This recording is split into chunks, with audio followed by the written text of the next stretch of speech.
Welcome to the Australian Prescriber Podcast. Australian Prescriber, independent, peer-reviewed and free. There's an increasing understanding in the community that prescription medicine harm isn't just an issue in general, but specifically is an issue in Australia. We may not be in the same strife as the US as yet, but as healthcare practitioners, we know that there's an increasing number of deaths in Australia from overdoses from prescribed medicines like opioids, benzodiazepines, and Z drugs. But what can we do about it, though? Part of the issue relates to communication within our complex system of medical records and multiple healthcare providers to make sure we're all on the same page. And real-time prescription monitoring programs are increasingly being discussed as part of that solution, giving us information that might be helpful. It does raise a question, though. What do we do with this information? And how do we actually do better by our patients? I'm David Liu, your host for this episode, and I'm joined today by Malcolm Dobbin, a senior medical advisor at the Victorian Department of Health and Human Services, but also a public health physician known for his tireless work in codeine regulation. He's written in the October 2020 edition of Australian Prescriber about this very issue. What is real-time prescription monitoring, and how can it help people at risk of prescription medicine harm? Malcolm, welcome to the program. Thanks, David. So a lot of people will be at home thinking, why is this an issue? Why do we need, in the current climate, another system?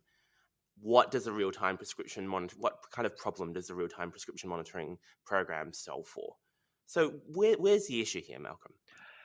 Well, the issue is that as you've said, we've also recognised that there's been an increase in the number of overdose deaths. We've seen coroners reviewing different cases where people have been obtaining medicines, high-risk medicines from different prescribers without each being aware of supply by others. And there's a problem with dose as well, in that whilst many of us were trained to think that, well, a patient on chronic opioid treatment would develop tolerance and would need a higher dose, many of us have escalated that dose. But now, as time's passed, we've recognised that there is a very serious hazard associated with high opioid dose. There's also hazards associated with combinations of CNS depressant medicines and alcohol.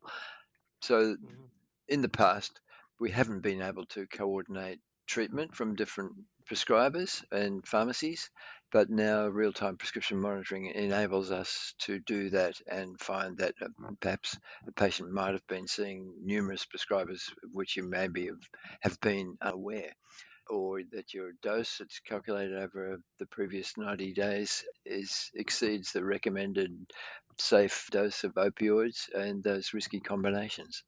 So this is a real-time system that gives each prescriber or pharmacist immediate access to real-time information about supply to individual patients and enables them to make an assessment about the safety of ongoing supply.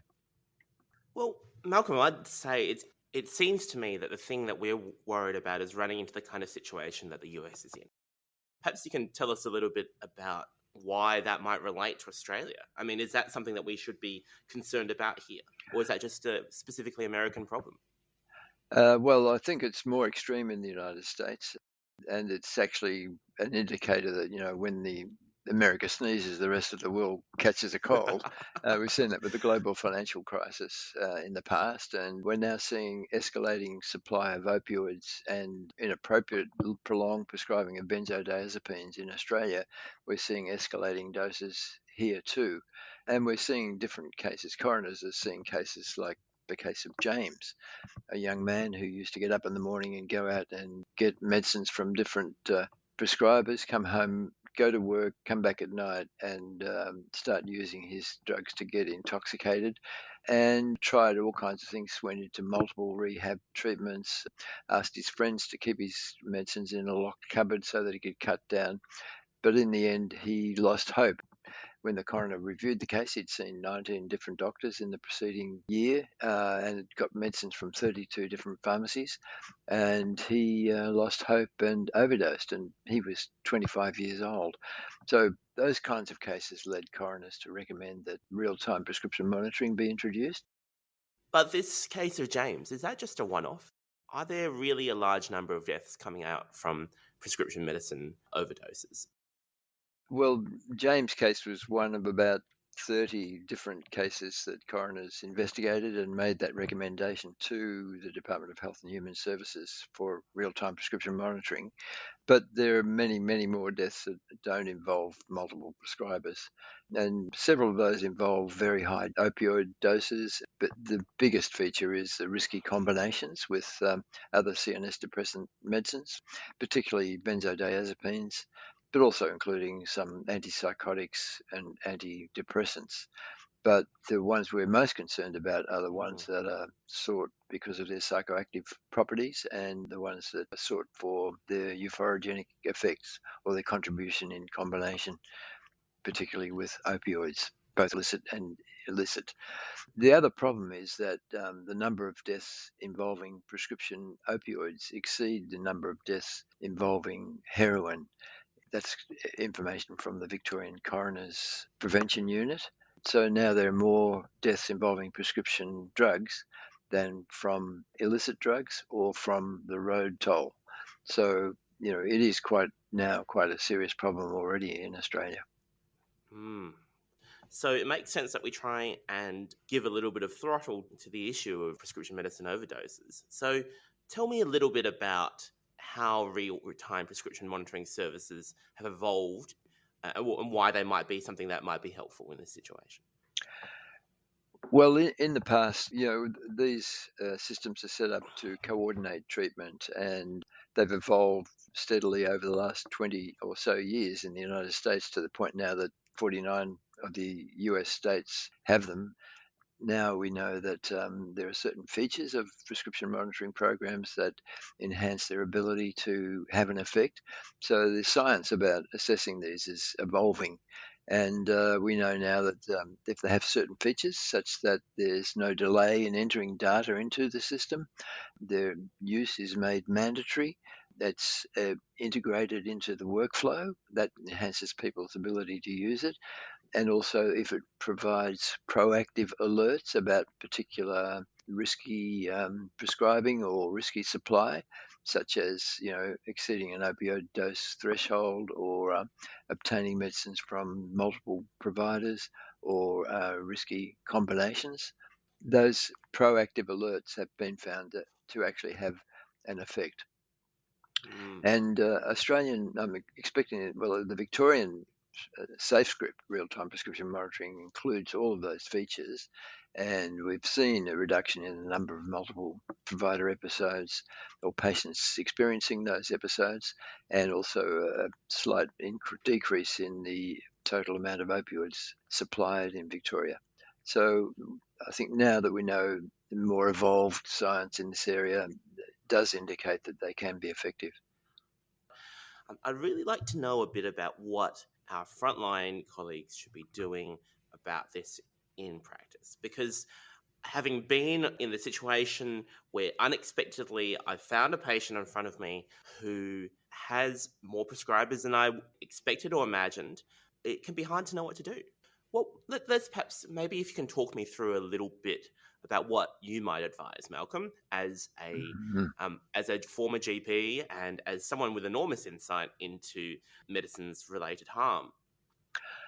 Well, if I found that one of my patients had seen four or more different prescribers or obtained the medicines from four or more different pharmacies without my knowledge, I think my natural instinct would be to think, well, this patient's seeking drugs, and I feel a bit angry because my relationship with the patient is based on trust. That's the nature of a good doctor-patient relationship, is mutual trust. So I think there is a risk that people might feel, well, I've been betrayed by this patient. And particularly in view of the fact that over many years now, there's been a lot of publicity in the media about doctor shopping and pharmacy shopping and prescription shopping. I do worry that some prescribers or pharmacists might assume that the patient's just doctor shopping to obtain drugs for their own misuse or to traffic. But I think we've got to be careful not to throw the baby out with the bathwater and not just discharge a patient from our care without trying to understand the origin of this problem. So if the patient had seen numerous other doctors, I would think we need to try to understand what has happened. And I think the first thing is to establish, well, if I'm seeing that this patient's seen numerous different doctors, I need to check with the patient if this is actually the case, because pharmacists occasionally, like doctors, can make mistakes and enter the wrong doctor's name into the prescription record. So Well, and I think the thing is to take into account what the patient's response is. And I think you take the approach is, look, it appears to be that you've seen other doctors and I need to understand what's happening. Can you explain this to me? And there may be a very good explanation for that. Well, I ran out of scripts. I was on holiday. I was in another town for work, or I got the script from hospital and another one from a specialist. So in that case, you need to say to the patient, look, I need to understand what's happening here, and I need, in future, if you could let me know when you do get another script, but I need to coordinate your treatment. And I think you pitch that in the terms of these can be risky medicines, and we need to reduce that risk, and I need to have full control of your supply. so Malcolm, do you think that that goes against a lot of instincts for people? Because I think that a lot of people think that, well, there are multiple prescribers. I am not someone who deals with patients like this. This is a great time for me to step back here and leave it to people who can deal with this better. Yes, I think that's true. The monitoring systems provide a screening tool. So in treatment of drug and alcohol issues, there's a phenomenon called SBIRT, SBIRT, which is screening, brief intervention, referral, or treatment. So it's true, you could say to this patient, look, I'm happy to continue treating you, but I can see you've seen a number of other doctors. Who is the doctor you would like me to refer you to? I'll give them a call and arrange for that doctor to take over your treatment. So you could do that. So that's the referral component. You could do a brief intervention, which is to say, I'm just a bit concerned about this. In future, could you just let me know about this? Or you could open up the idea is, do you think you have problems with these medicines? Have you tried to stop? What happens when you try to stop? Just to sort of elicit whether there's any evidence of withdrawal syndrome for the medicine, whether it's a benzodiazepine or an opioid, and open up that discussion. If it's a high dose opioid, you could open up the idea of tapering and work towards a consensual arrangement with the patient to taper very slowly. So I think that you just enter a discussion with the patient, seeking their point of view and reaching some agreement about how you're going to manage the patient. But it wouldn't be appropriate to abandon the patient. But I think the point is we need to engage with the patient and just try to understand what's happened and offer treatment, because these may be patients that are extremely high risk of opioid overdose. It So, almost sounds like any other medical issue, really, that patients come to their general practitioners and clinicians for help with, right? yes, exactly. I think that most of these patients need our professional help. And now I think, now that we've got real-time prescription monitoring, I think we need to move away from the use of the term doctor shopper, prescription shopper, pharmacy shopper, because it tends to prejudice our view of the patient as just cynically seeking to deceive us and obtain medicines from multiple providers. Whereas in fact, the vast majority of those patients might be people who've drifted into an addiction and or dependence and have tried to control it, or have rationalized their attending different doctors and getting them from different prescribers, just thinking that, well, I just need more. I think we need to take a more sympathetic attitude. And if it is somebody who's cynically seeking these drugs for misuse or to traffic, they're not going to remain in your treatment if you're going to offer a controlled supply. Yes, it's like a lot of things. Until we start to review the way we look at things, it's hard to get our patients to review the way they look at things. Yes. Look, I think the one of the other things is I think we all feel a bit of stigma about drug addiction. I mean, many of us have experienced either when we're young doctors in the emergency department, we're seeing street drinkers or street addicts and formed very negative views of them, and we've also been deceived and felt a little bit angry. So we tend to have this unconscious bias and prejudge these patients. Whereas I think we have to cast those aside now. This is a new era. We're seeing more overdose deaths. We're seeing more problems with addiction.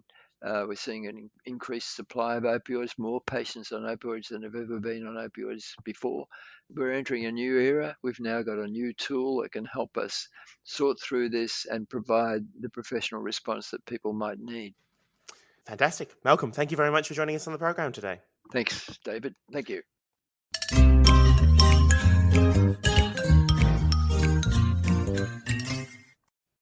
The views of the guests and the host on this podcast are their own and may not represent Australian Prescriber or NPS Medicine Wise. I'm David Liu. Thanks for joining us once again. Stay safe, and we look forward to seeing you next time.